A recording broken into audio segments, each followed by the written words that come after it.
Please welcome Nancy Kelley.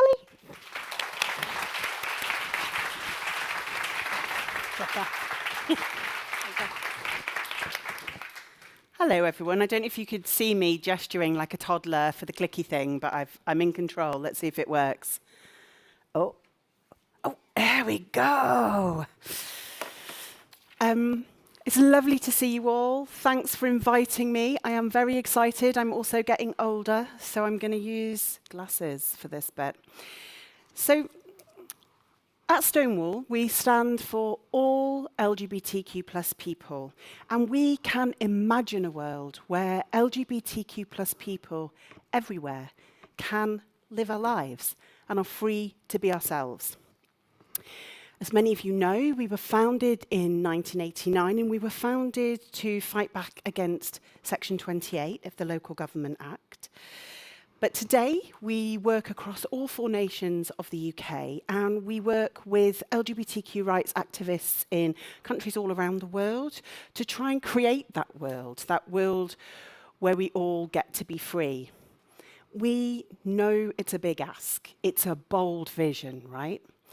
The road to realizing that world is probably going to be quite long, but we also know that as part of a global movement that is fighting for freedom, for equity, and for the potential of all LGBTQ plus communities, we know we're going to get there, and we are going to get there together. I'm going to focus today on a story about LGBTQ plus people in the UK. But this story has resonances and echoes around the world in different places and different times. I'm going to talk about the road we've travelled over the last 50 years, about where we are right now, and about where we need to get to, what that road ahead looks like. And I'm hoping that I'll give you a bit of food for thought about how brands can drive progress, how brands can be part of taking us to that world that we imagine, or at least how brands can avoid driving us away from that world. And I'm going to start by coming out. So, hi, I'm Nancy. I'm a lesbian. Coming out is something that many of us do every day. I know I do it every day. And sometimes in obvious ways, sometimes in ways that we choose and we control. Other times in ways that we can't really control. So I'm like the outest person in the history of Outland.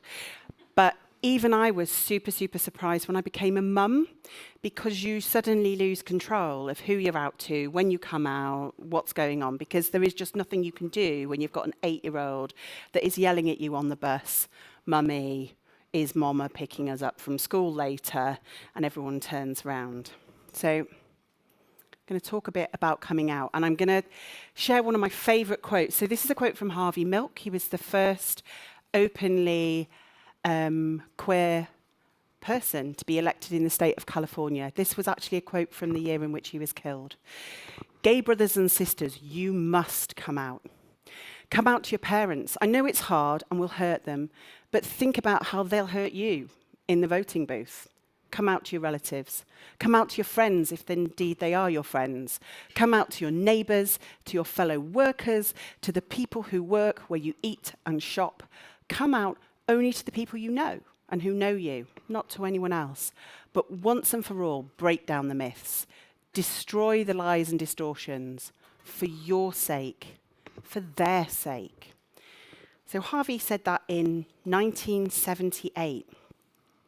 Coming out, demanding that we be seen and being seen, is at the heart of the fight for LGBTQ plus liberation. I love this picture. This is the first Pride March in London. So 50 years ago, the Gay Liberation Front led the first Pride March through central London, demanding that our community be seen by wider society. I love all of these. I love "homosexuals are revolting" has always been one of my favorite signs. So much work being done there. There were about 2,000 people marching on this day. And I don't know if you can see, but there are an absolute ton of police. I had the pleasure of marching on the 50th anniversary with GLF veterans, and they said actually in some places there were more police than there were marchers. And you can see that reality there. These people were being kind of shielded, protecting the right-thinking general public from having to see any of these disgusting LGBTQ plus people. So this year, over 1 million people marched through the centre of London. Let me see if I can show you. There we go. There's the enormous Pride March. And with each year that goes by, more and more of us feel able to come out and live our lives openly. Each generation is more likely to identify as LGBTQ+ than the generation before. They're more likely to feel comfortable being visible, demanding that they are seen. And as time passes, even our elders feel more comfortable living their truth. So we can see this really clearly in population data. Don't panic, I'm going to show you some statistics. Okay, this is a really complicated graph. Don't worry, I'm going to tell you what it tells you. This is from the annual population survey by ONS. At the minute, we don't have great data in the UK on trans people. So this is about the lesbian, gay, and bi population by age and by sex. And what you can see, this is from 2019, the data was collected, is that, unsurprisingly, young people are the most likely group to identify as lesbian, gay, or bisexual. It's about 6.6% of the population identified as lesbian, gay, or bisexual in 2019. I would expect that number to be much higher now. It goes up quite rapidly these days. The youngest group is more likely to identify as bi or pan than lesbian or gay. That's different from these older cohorts. So people in my age range, I'm not going to tell you which it is, because obviously I look very youthful, but it's not 16 to 24, I'll give you a clue. People like me are more likely to identify as lesbian and gay, but this younger cohort there are still more lesbians than there have ever been, there are more gay men than there have ever been, but there are a ton of bi and pan people in those younger cohorts. And what that means, and what this is telling you, this big bar at the bottom actually, is that we're a super young community. About a third of the whole LGBTQ+ community in population terms are under the age of 25. It's kind of mind-blowing, really. But when you look beyond the label and you ask not what kind of identity category do you use, but who are you attracted to, those numbers start to explode. So this is from a report we wrote called Rainbow Britain. I would really suggest you look at it. Super, super interesting. And this is data that shows us what happens when you ask people, who are you attracted to? You don't ask them to kind of nail their colours to the mast with a label. You just ask them, who do you feel drawn to? Who do you find sexually attractive? So to give you a sense of comparison, when you say, are you straight or are you lesbian, gay or bi? Around 84% of the population say I'm straight. But look at this. Only 66% of the population are exclusively attracted to people of the opposite sex. So there's almost a 20% difference. When you just let people tell you how they feel, these numbers start to look really different. And you can see here that you have kind of increasingly large percentages in all of the other categories. So this is lesbians and gays over here. There we go. 8% of the population don't say they're lesbian and gay, but 8% of the population are only attracted to people like them. So really, really kind of important, interesting data to think about in terms of where we're going as a society. Okay, this is a really ugly graph. Sorry. It turns out Statistics Canada is great at statistics and absolutely cack at drawing graphs. So there is no good data on the trans community in the UK, and there's actually only one country at the minute that's got proper census data on trans people. It's Canada, usefully. So I just thought I'd show you this, because what you can see is pretty much the same thing. So we have a dark blue line that's trans men, we have a pale blue line that's trans women, red line is non-binary people, and the grey is the kind of total of these groups. And look at that. In broad terms, generation by generation, more and more trans people are coming out. Just like generation by generation, more and more cis people are coming out as lesbian, gay, bi, or queer in different ways. And I just sort of point to the fact that we shouldn't worry about that. There's a lot of moral panic about, oh my goodness, there's like loads of trans people all of a sudden. It's just a bit safer to come out as trans. Trans people are just a bit more visible, just like it's a bit safer to come out as lesbian, gay, or bi. Do you recognise this lady? I did my own face paint. It's me, my wife, and our pug, and our friends about to march with 1 million people. So generations after Harvey Milk, year after year, more and more of us are coming out. Our communities are more visible, they're more vocal than they ever were. LGBTQ plus people becoming part of popular culture, becoming visible on films and in TV, on the stage, in music, in the arts, in politics, and in advertising of major brands has been a huge part of this story. As we grow up, we seek to understand ourselves. We look around. We look for role models. And popular culture, including advertising, makes those role models visible. If we can see it, we can be it. And if popular culture represents LGBTQ plus people, not as dangerous militants, but as part of families and communities, then we will increasingly find a welcome wherever we go. We can hope for that world where we can be free and can thrive. So, over the last 50 years, we've seen incredible progress in the UK on LGBTQ plus civil rights. So remember, homosexuality was criminal here until 1967. Now we have an equal age of consent. We have pardons for LGBTQ plus veterans. We have equal marriage. We have protections for LGBTQ plus families in law. And thanks very recently to Stonewall's IVF for All campaign, this year the government has committed to equalising access to IVF for lesbians, bi women and trans people that need it. We've lived through the pain of the HIV epidemic, along with a punishing homophobic moral panic. And we're now on track for 0 new transmissions of HIV by 2030. If you're old enough to remember the 80s and early 90s, that is unbelievable progress. We've gone from Section 28, which made it impossible for teachers, for youth workers, to even mention LGBTQ plus people, to a situation in which inclusive relationships and sex education is a statutory requirement in all nations of the UK, with the exception of Northern Ireland. We're even about to pass reform of the Gender Recognition Act in Scotland, thanks to my great friends at Stonewall Scotland, who have been working through, I swear to you, 158 amendments on that bill today. I'm glad it's Colin, not me. And that will make a small administrative change that makes all the difference to trans people at key moments in their lives. We have come a long way together, but we are far from done yet. We are far from done when it comes to hate crime.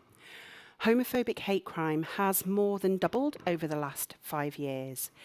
In 2016-17, police recorded little over 10,000 hate crimes against lesbian, gay or bi people. In the most recent statistics, there were over 28,000. In the past year, just the year-on-year rise, the homophobic hate crimes have gone up by 32%. That is the biggest rise since these kinds of hate crimes started to be recorded. Transphobic hate crimes are rising even faster. There's been a 240% rise in transphobic hate crimes over the last 5 years. And although improved reporting does account for some of that, it is clear that the rising tide of violent hate is real. Most recent data in the British Crime Survey makes it very clear that lesbian, gay and bi people are far more likely to be victims of violent crime than straight people are. So we need equality under the law when it comes to hate crime, so that homophobic, biphobic and transphobic hate attracts the same kind of sentencing as race-based crimes and faith-based crimes do. We need a systematic overhaul of policing so that LGBTQ plus communities, particularly LGBTQ plus communities of colour, can have faith in the idea of reporting hate crimes to the police. And we need to invest time and money in community initiatives, and particularly in doing a good job of inclusive sex and relationships education. So we're building a much more accepting and inclusive society. We are not done when it comes to trans people's rights and trans people's inclusion in society.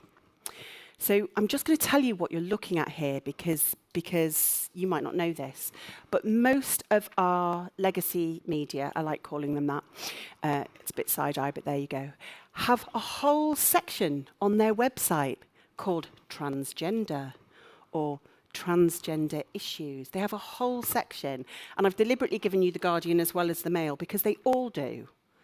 That's wildness. We, right now, are living through a manufactured moral panic that targets the trans community, and it rivals the worst excesses of the 80s and 90s. So this year, in the first 6 months of the year, the legacy press, in 3 of those months, published over 800 hostile articles about trans people. There was 1 month when they published 1,000 hostile articles about trans people in 1 month. That's around 33 articles a day. It's incredible. And that's a community that represents less than 1% of our population. So for those of you in the audience that are cis like me, I just want you to pause for a minute and imagine what it would feel like to have pretty much every mainstream media outlet pumping out horrible content about you every day. Trans people are waiting for years and years to access the healthcare that they need to live their lives to the full. Gender identity clinics right now are scheduling appointments, first appointments, for people that got referred more than 4 years ago. If that continues, if they continue to see people at the same rate, somebody who gets referred now won't be seen for nearly 10 years. That healthcare system is broken. It is breaking trans people. Trans people face rising hate crime on our streets, rising discrimination in our workplaces, they face bullying in schools, and they are the constant topic of a public debate that ranges from spiteful at best and dangerous at worst. So we need to stop supporting and amplifying content that demonizes or objectifies trans people. We need to invest in a gender-affirming healthcare system that works and is person-centered. We need to improve our human rights frameworks and implement policies that protect trans people in their day-to-day lives. So yes, reform the Gender Recognition Act, but think also about trans inclusion guidance for schools, clarifying that non-binary and gender fluid people are protected from discrimination in the workplace. Think about hate crime parity. We are not done when it comes to protecting our communities from abuse. So right now, conversion practices that seek to change or suppress a person's sexual orientation or gender identity, are legal here in the UK. It's legal to harm us.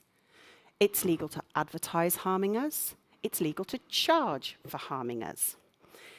About 5% of LGBTQ plus people in the UK have been pushed to engage with a conversion practitioner. About 3% of us have been directly harmed. The risks for LGBTQ people of colour and faith are very high. Black and Asian LGBTQ plus people are twice as likely to be pushed to engage with conversion practitioners. And Muslim LGBTQ plus people are incredibly likely to be pushed to engage. Around 20% of queer Muslims have been pushed to engage with a conversion practitioner. And trans people are at greater risk, about twice the risk of a cis person like me. Yet despite that, the government currently intends to exclude trans people from a ban. So we need a ban on conversion practices that makes them illegal and protects all LGBTQ plus people, no exceptions.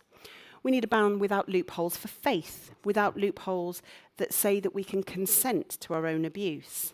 And we need investment in support for survivors and training for frontline professionals who can spot those that are at most risk.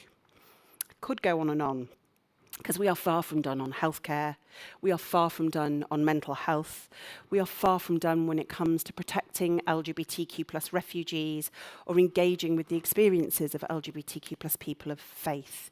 We have work to do, people. I love Laverne Cox. She's a bit of an idol of mine. When you put love out into the world, it travels and can touch and reach people in ways we never expected. We have work to do, but we're going to do that work together. So what might that look like when we think about the role of popular culture, and in particular the role of advertising?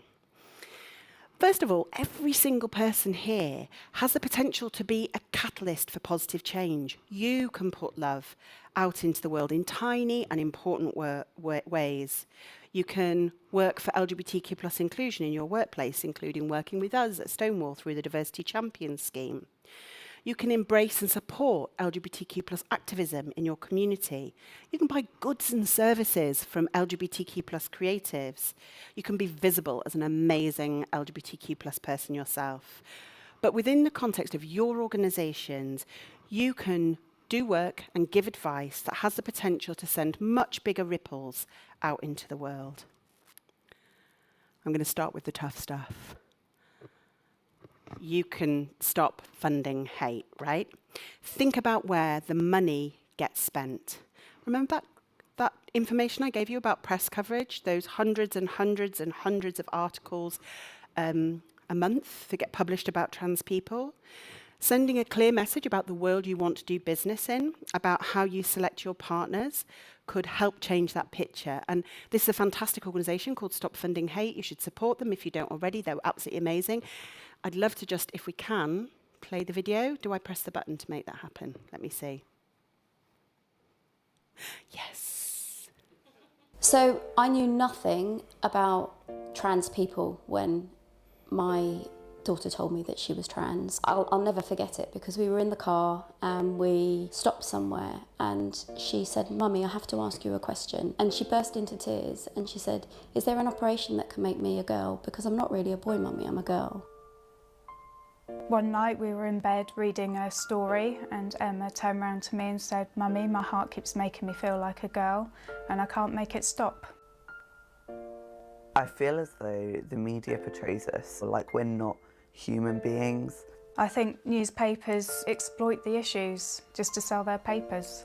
They have big, bold headlines that have a very negative impact, and it's there to make people click on it and go, "Oh, what's this?" And then you'll scroll down and there's the comment section, and in the comment section there's all these comments about how trans people are disgusting, or transgender people shouldn't deserve to live. I've had a friend share a news article on social media. I made the mistake of reading some of the comments on that article, and this guy had messaged saying that he thought all trans people should just kill themselves. That's my kid you're talking about. The headlines are creating an environment where those kind of attitudes and misinformation are circulated. It kind of legitimises in their mind acting out that antisocial behaviour. It starts with words and it ends with actions. Personally, it feels really hurtful to realise that the articles that have made me feel so bad and has put so many trans people in danger are being funded by places where I shop at. My message is to them, is think about your customers, your service users, who they are, because it includes trans people. Do you want to alienate us by continuing to fund hate? Brands need to think about who they're advertising with. I could be a potential customer. I could even be your employee. The thought that the national press could turn up and hound you just because of part of who you are, part of your personal identity, that's a really frightening thought for anybody, because it could be you. I think journalists lose sight of the fact that this is real people, real lives and real world. You need to really reconsider where you're putting your adverts, because it can make a massive difference. Just give that a little moment, right? So So I think when we think about LGBTQ plus inclusion and advertising, we think a lot about these amazing creativities, these amazing adverts that get created. We actually need to think a lot more about money and where the money goes and where the advertising spend goes and what that money pays for. Something happy.